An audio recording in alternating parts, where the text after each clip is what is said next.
Seja bem-vindo a mais um vídeo do canal Influenciando Gerações. O tema de hoje, por que muitas pessoas buscam o Espiritismo? Eu vou falar com você e vou trazer um testemunho incrível de uma pessoa que ficou 21 anos no Espiritismo. O vídeo só está começando, fica comigo, esse é o canal Influenciando Gerações.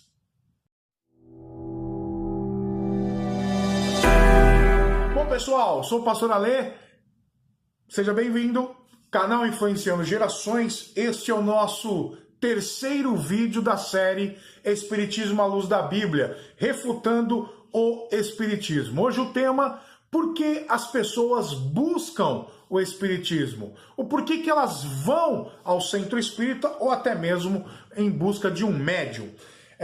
Muito bem. Neste vídeo eu vou trazer aqui, não poderia deixar de trazer, a opinião de alguém que viveu por muito tempo dentro do Espiritismo. Foram 21 anos, a nossa irmã Cândida, Maria Cândida, ela esteve envolvida com o Espiritismo, deu cursos, fez cursos, com certeza se envolveu muito. E aí eu perguntei para ela, irmã, por quê? Por que você ficou no Espiritismo? Ou por que as pessoas buscam o Espiritismo? Vamos ver o que ela disse? Vamos escutar o seu depoimento? O meu nome é Maria Cândida. É um prazer estar falando com vocês. O pastor Alexandre me procurou através de um amigo comum, o pastor João Flávio, me pedindo para falar alguma coisa com vocês sobre o Espiritismo. Eu fui espírita há 21 anos, dos 17 anos até os meus 38 anos. O assunto dessa nossa primeira conversa, que o pastor me pediu, é por que as pessoas procuram o Espiritismo. Então, tem dois tipos de pessoas no Espiritismo. Os que já são de família, que é o meu caso, porque o meu pai era espírita, ele, por sua vez, já foi criado por uma avó espírita, então era uma coisa de família. E do lado da minha mãe, ela era católica, mas simpatizante do Espiritismo, muito crente no fato de que é possível se comunicar com os mortos e de que os espíritos vêm nos visitar para ajudar ou para atrapalhar, mas as pessoas de boa índole e bom coração, elas tendem a achar que os espíritos são como elas. Então, como todo católico, como esses 80 milhões de brasileiros é o número atualmente estimado de católicos que vão à missa no domingo e durante a semana no centro espírita, porque não há incompatibilidade, ao contrário, há muitos pontos comuns no catolicismo com o espiritismo por causa da devoção aos santos, que nada mais são que pessoas mortas. Então, por isso tem essa conexão dos católicos com os espíritas. Então, no meu caso era de família. Um segundo motivo porque as pessoas vão procurar o Espiritismo, quem não é espírita de família, considerando sempre que aquela tendência para acreditar em simpatias e coisas ocultas, esotéricas, isso aí é nato do brasileiro, isso aí está no DNA do povo brasileiro. E enquanto a pessoa não é liberta dessas coisas, não tem um encontro com o Senhor Jesus, vai acreditar mesmo nessas coisas. E aí, essas pessoas que já têm essa tendência não são de família espírita, mas elas já têm essa inclinação natural, já têm simpatia pelo espiritismo. Quando elas se veem diante de uma dor, de um sofrimento, sempre vai ter em volta, sempre vai estar por perto alguém que vai dizer assim: nossa, o que você está passando não é normal. Você devia procurar uma ajuda, isso que está acontecendo com você só pode ser espiritual. E eu conheço uma pessoa que, nossa, recebe um espírito, conheço um médium muito bom, recebe um guia de luz, e eu às vezes vou lá me aconselhar, e me faz muito bem, me sinto muita paz. De repente essa pode te ajudar, porque você está tão bem, a sua vida estava tudo em ordem, de repente você perdeu o emprego, olha aí, você sempre teve saúde, de repente você está muito doente. Nossa, que situação, você aí era amiga de alguém há tantos anos e essa sua amizade de anos, de repente você briga com sua melhor amiga, seu melhor amigo. Isso só pode ser espiritual. E aí, numa conversa dessa, a pessoa acaba se convencendo de que, de repente eu posso ir lá procurar uma ajuda, procurar uma orientação, e de repente eu esse guia, esse espírito de luz pode me orientar. E assim as pessoas vão diante, mas não é assim de coisa corriqueira, é realmente com as pessoas quando estão passando por uma situação bastante aflitiva. Bom, pessoal, o depoimento, o testemunho ainda não acabou. Eu parei só para dizer uma coisa. O que ela vai dizer agora é muito importante para você. Talvez você também escutou isso. Muitas pessoas têm vários problemas de saúde, vários problemas no dia a dia, e ela escuta a seguinte frase: você precisa desenvolver para ficar livre disso tudo. Eu quero que você escute o depoimento da nossa irmã sobre esta questão. Talvez você já também recebeu um convite para ir a um centro espírita para desenvolver, se desenvolver e trabalhar para os espíritos. Escute isso, preste atenção. Tem uma coisa também que acontece. Aí a pessoa vai aí nesse médium, vai se aconselhar, e aí ela pode ouvir, frequentemente, a pessoa ouve uma coisa assim, mas você precisa começar a servir a Deus no Espiritismo, você tem mediunidade, você precisa desenvolver. Tem uma porção de espíritos aí que você precisa dar passagem. Então a sua vida está toda atribulada, está tudo amarrado, está tudo descomplicado, porque você precisa exercer sua mediunidade. Então você precisa ir para um centro espírita, desenvolver. Primeiro você vai começar tomando passes, depois você vai aprender, vão te indicar muita literatura, você vai participar de cursos de passe, cursos de evangelho, evangelização, e aquela conversa toda. E aí a pessoa vai lá para o centro espírita, e aí ela vai se envolvendo, e o tempo, pastor, que a pessoa vai ficar aí nessa prisão vai variar muito.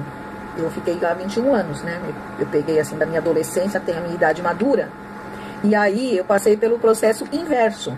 Como é que eu saí? Eu saí numa situação desesperadora, um problema muito sério de saúde, largada já, junto com uma depressão profunda junto. Os meus amigos, essas pessoas com quem eu convivi tantos anos, disseram: é uma prova, você tem que passar essa prova sozinha, nós não podemos interferir, mas você vai passar por essa prova. E simplesmente deixaram de atender o telefone. Estamos falando de 1997, não tinha internet ainda, e não tinha celular, não tinha nada disso, era o telefone mesmo, aquele telefone fixo mesmo. E nessa situação de abandono eu acabei socorrida por um casal da Assembleia de Deus. Aí como é que eu saí do Espiritismo? Saí desse jeito. O motivo porque muita gente, a maioria, entra, foi o motivo que me fez sair. Porque eu não aceitei essa ideia de que amigos de 20, de 15, porque eu mudei depois para São Paulo, então lá em São Paulo já era um outro grupo, mas que eu também já estava com eles há bons anos. E eu não aceitei essa história de que, não, fica aí curtindo o teu sofrimento até passar, porque é uma prova, e aí você vai ter liberta suportando essa prova. E todo mundo se mandou. E eu que fiquei me virando sozinha. E graças a Deus, nessa hora, o Senhor Jesus teve misericórdia de mim e me resgatou de lá. E depende, tem outras situações. Agora nós vamos falar sobre todas essas questões que a nossa irmã nos deixou como depoimento. Em primeiro lugar, eu quero falar sobre a questão da família espírita. A gente sabe que os pais sempre levam seus filhos às suas crenças, ok? Isso é natural. Mas eu quero deixar uma coisa para você pensar. Você não precisa ficar nas crenças dos seus pais até o fim da sua vida, sem saber a verdade. Você não precisa seguir aquele caminho. Meu pai era assim, era espírita, meu bisavô era espírita, meu tataravô era espírita, eu vou morrer espírita também. Você não precisa fazer isso. O que você precisa é buscar entender o que eles ensinam e saber se é o correto ou não. Uma das coisas interessantes que eu sempre digo para as pessoas é: o que ensinam lá dentro? Será que é compatível? Será que é verdadeiro? Então, por exemplo, se você pegar a questão espírita, muitas pessoas dizem que ela é uma religião cristã. Mas se você conseguir uma Bíblia ou conversar com alguém que conhece as doutrinas cristãs, eu vou fazer o seguinte: no final do vídeo, fica até o final do vídeo, porque eu tenho um vídeo que vai falar sobre isso. Vai falar sobre a diferença entre espiritismo e cristianismo. E eu dou as diferenças para você. Então você pode pensar sobre elas. Por quê? Se uma religião diz que é cristã, ela precisa estar compatível a outra que se diz cristã. Ou se não, a outra, o que é que faz alguém ser cristão? Bom, os ensinamentos de Cristo. A Bíblia traz os ensinamentos de Cristo. Em primeiro lugar, nós temos um evangelho segundo Jesus Cristo, ok? O evangelho, o primeiro evangelho que está na Bíblia. A minha pergunta é, por que existe um outro evangelho no Espiritismo? Um evangelho segundo o Espiritismo. Se você diz que o evangelho é segundo o Espiritismo e você tem um evangelho segundo o cristianismo, eu não posso dizer que o Espiritismo é a mesma coisa que o cristianismo. Então dá para entender que o cristianismo e o Espiritismo é totalmente diferente, ok? No final desse vídeo eu vou colocar um link para você, lá no final do vídeo, para você clicar e assistir o segundo vídeo dessa série que vai falar sobre as diferenças entre o Espiritismo e o cristianismo. Outro ponto que a nossa irmã levantou, esoterismo. Gente, esoterismo é uma coisa que nunca sai da moda, né? Se troca tudo, roupa, carro, tem um carro na moda hoje, não é mais, é o outro, tudo, mas esoterismo, a parte espiritual da vida do ser humano, olha, isso não cai da moda. Né? Esoterismo é moda em todo mundo, no brasileiro, no mundo inteiro. Então a pessoa busca simpatias, amuletos, busca contato com os espíritos, sem saber, olha, sem buscar a verdade. Será que isso é verdade? Será que não é? Será que isso é coisa que Deus permite, não permite? Mas o cara vai buscar sempre alguma coisa, e isso se chama-se esoterismo. Nós sabemos que muitas pessoas não acreditam mesmo na sua própria religião. Hoje estão dentro da igreja evangélica, amanhã estão dentro da igreja católica, amanhã estão dentro do centro espírita. Agora, o mais interessante é, por que isso acontece? Porque essas pessoas não creem em um Deus. Elas precisam de um Deus e mais alguma coisa para que elas possam se sentir o quê? Seguras. Essa questão de ser devoto a um santo e a outro, e a outro, e a outro, é isso. Quer dizer, agora, pensa comigo. Se eu tenho um Deus, se eu tenho Jesus Cristo, seu Filho, como meu Senhor e Salvador, para que eu vou precisar de outra pessoa? Se eu chego a Deus, como a palavra de Deus diz, que Jesus é o único mediador entre Deus e os homens, por que eu preciso de outra pessoa para fazer o meu pedido, para orar, clamar? Não. Deus está ali esperando o seu clamor, através da pessoa de Jesus Cristo. Você chega a Ele. Para que eu preciso? Mas o brasileiro e o ser humano gosta daquele pensamento, né? Se não der certo com um, dá certo com o outro. Isso leva as pessoas a outros caminhos. E até mesmo procurar um caminho da qual Deus diz para não fazer.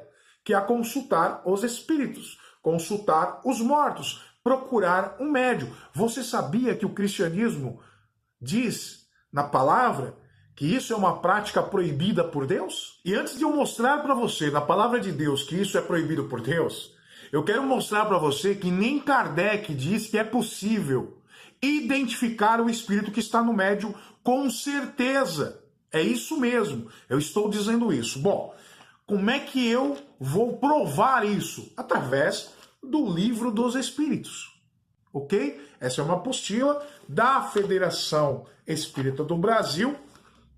Tá aqui, olha aqui, ok? É o Livro dos Espíritos, Filosofia Espiritual, Livro dos Espíritos, na página, no meu livro aqui, página 38 e 39, quando ele vai falar da identificação dos espíritos, ok?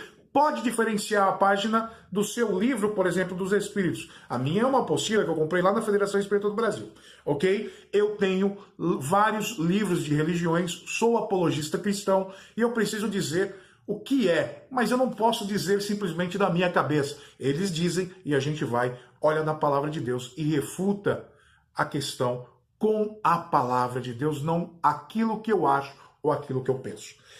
Quando ele fala da identificação dos espíritos, ele diz o seguinte, preste atenção. Um fato demonstrado pela observação e confirmado pelos próprios espíritos é que os espíritos inferiores apresentam-se muitas vezes com nomes conhecidos e respeitados. Quem pode, portanto, assegurar que aqueles que dizem ter sido Sócrates, Júlio César, Carlos Magno, Fénelon, Napoleão, Washington, etc., tenham realmente animado esses personagens? Esta dúvida existe entre alguns adeptos bastante fervorosos da doutrina espírita. Admitem a intervenção e a manifestação dos espíritos, mas perguntam que controle podemos ter da sua identidade. Esse controle é de fato bastante difícil de realizar, mas se não por ser feito de maneira tão autêntica como por uma certidão. Ou seja, não dá para saber realmente quem é. E aí ele continua dizendo o seguinte, eu vou ler de novo. Difícil de realizar, mas se não pode ser feito de maneira tão autêntica como por uma certidão de registro civil, pode sê-lo por presunção, por meio de certos indícios. Ou seja, por presunção, não há uma certeza. Quando eu falo sobre presunção, o que eu quero dizer sobre isso? Presunção é supor. Presunção é achar.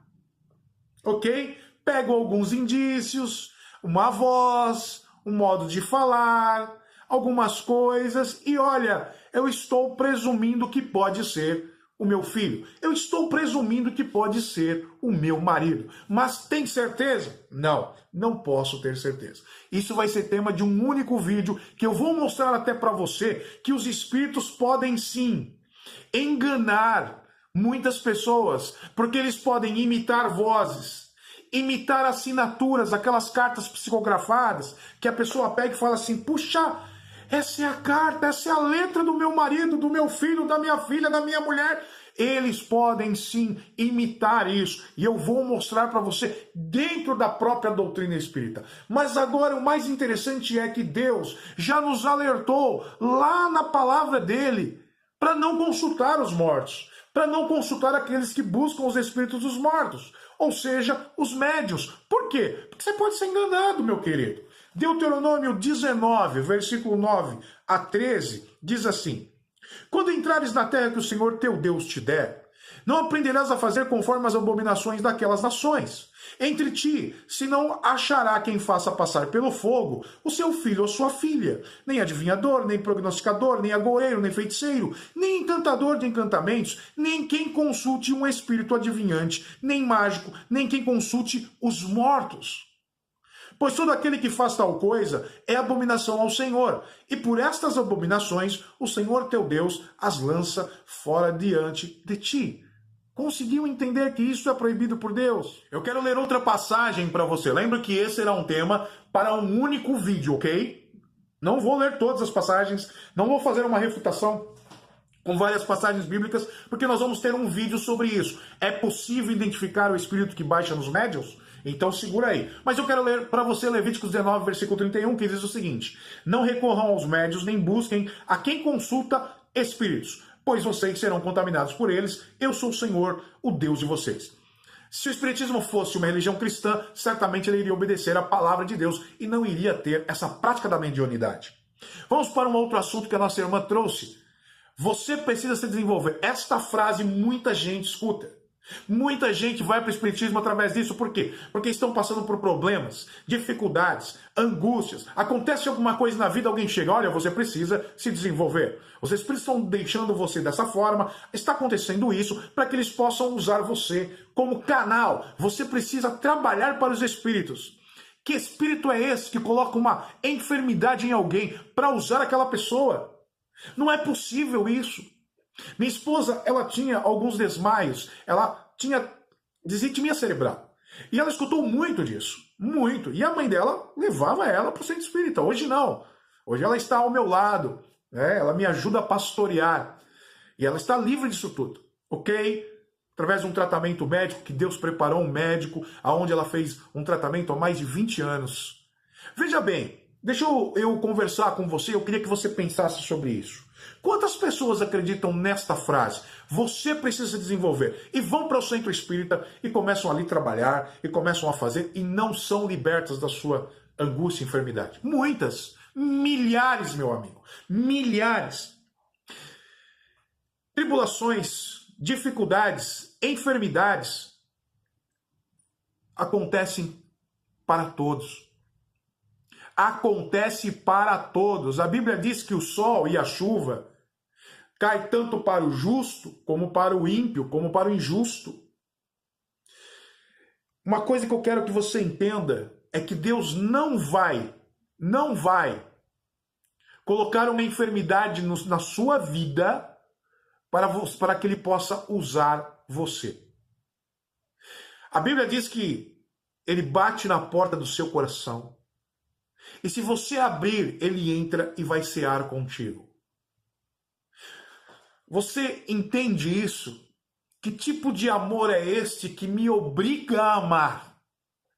Que tipo de situação é essa que me obriga a entregar o meu corpo para que o Espírito use porque ele quer? Isso vem de Deus? Lembro mais uma vez, tudo sucede a todos, tudo. O mesmo sol que bate na cabeça do justo bate na cabeça do ímpio. A doença que vem sobre o justo também vem sobre o ímpio. As situações desse mundo. Mas uma coisa eu tenho que dizer para você. Jesus disse uma coisa muito legal e muito interessante lá em João 16, versículo 33. E eu quero ler para você. E olha, se você está passando por toda essa situação, escutou isso, você precisa desenvolver, talvez até foi. Escute isso que eu vou dizer na palavra de Deus. João 16, versículo 33. Tenho-vos dito isso, para que em mim tenhais paz. Jesus te chama para ter paz. No mundo tereis aflições, mas tende bom ânimo, eu venci o mundo. Deus não vai dizer para você, venha até mim porque suas angústias, suas enfermidades acabaram. A enfermidade da tua alma, do teu coração, do pecado, sim. Mas essas enfermidades que temos no corpo, isso vai até a gente chegar na presença dele. Ok? No mundo tereis aflições, mas tem de bom ânimo, eu venci o mundo. Ou seja, se você estiver com a pessoa de Jesus Cristo, você vai enfrentar toda e qualquer enfermidade, todos os problemas. Jesus, ele não promete tirar as angústias, as tribulações. Ele promete andar com você, fazer com que você ultrapasse, vença essas tribulações. É isso que Paulo disse, não é? Olha, posso todas as coisas naquele que me fortalece. Um pouquinho antes ele diz assim, olha, passei necessidade, passei frio, passei fome, tive abundância, todas as coisas eu passei. Por quê? Porque eu posso todas as coisas naquele que me fortalece. Não caia nesta frase, você precisa se desenvolver. O que você precisa fazer para ser abençoado é abrir o seu coração ao Senhor e deixar com que Ele entre. Ok? Espero ter ajudado a você pensar sobre essa questão.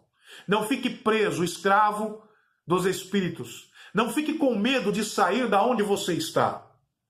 Eu quero mostrar para você que existe vida, vida em abundância em Jesus Cristo. Você precisa ter paz, ok? Você não precisa chegar em um lugar aonde daqui a pouco você não sabe nem o que você está fazendo. O Espírito toma o teu corpo. Não, Deus quer que você pratique um culto racional a Ele. É você adorá-lo racionalmente, com a sua vontade, com o seu coração, sabendo o que você está fazendo. Existe possibilidade de ter paz em Cristo. Curas existem? Claro que existem. Se Deus quer curar, se Deus curar, Ele é Deus. Se Deus não curar, Ele é Deus. Não importa o que Ele vai fazer. O que importa é que Ele é Deus. Espero ter abençoado a sua vida. E no próximo vídeo, bomba, meu amigo. Bomba, meu amigo. Uma polêmica muito grande. Você sabia que Chico Xavier deu uma data para o mundo acabar? Este é o nosso próximo vídeo. Porque a partir de agora, nós vamos trazer assuntos, ok? Esses 3 primeiros vídeos foram simplesmente para a abertura da série. A partir de agora, nós vamos trazer a doutrina bíblica. O que a palavra de Deus fala. E esse próximo vídeo é... Chico Xavier deu uma data para o mundo acabar.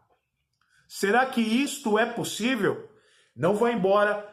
Aguarde os links dos próximos vídeos que eu tenho aqui para te dar, que eu vou jogar aqui na tela para você, e eu espero você no próximo vídeo. Gostou do nosso canal? Se inscreva. Clique em inscrever-se aí embaixo, é de graça. Clica no sininho, você vai receber novos vídeos e compartilhe esse canal. Eu sou o Pastor Ale, Pastor Alexandre Farias. Até o próximo vídeo. Não vai embora, não.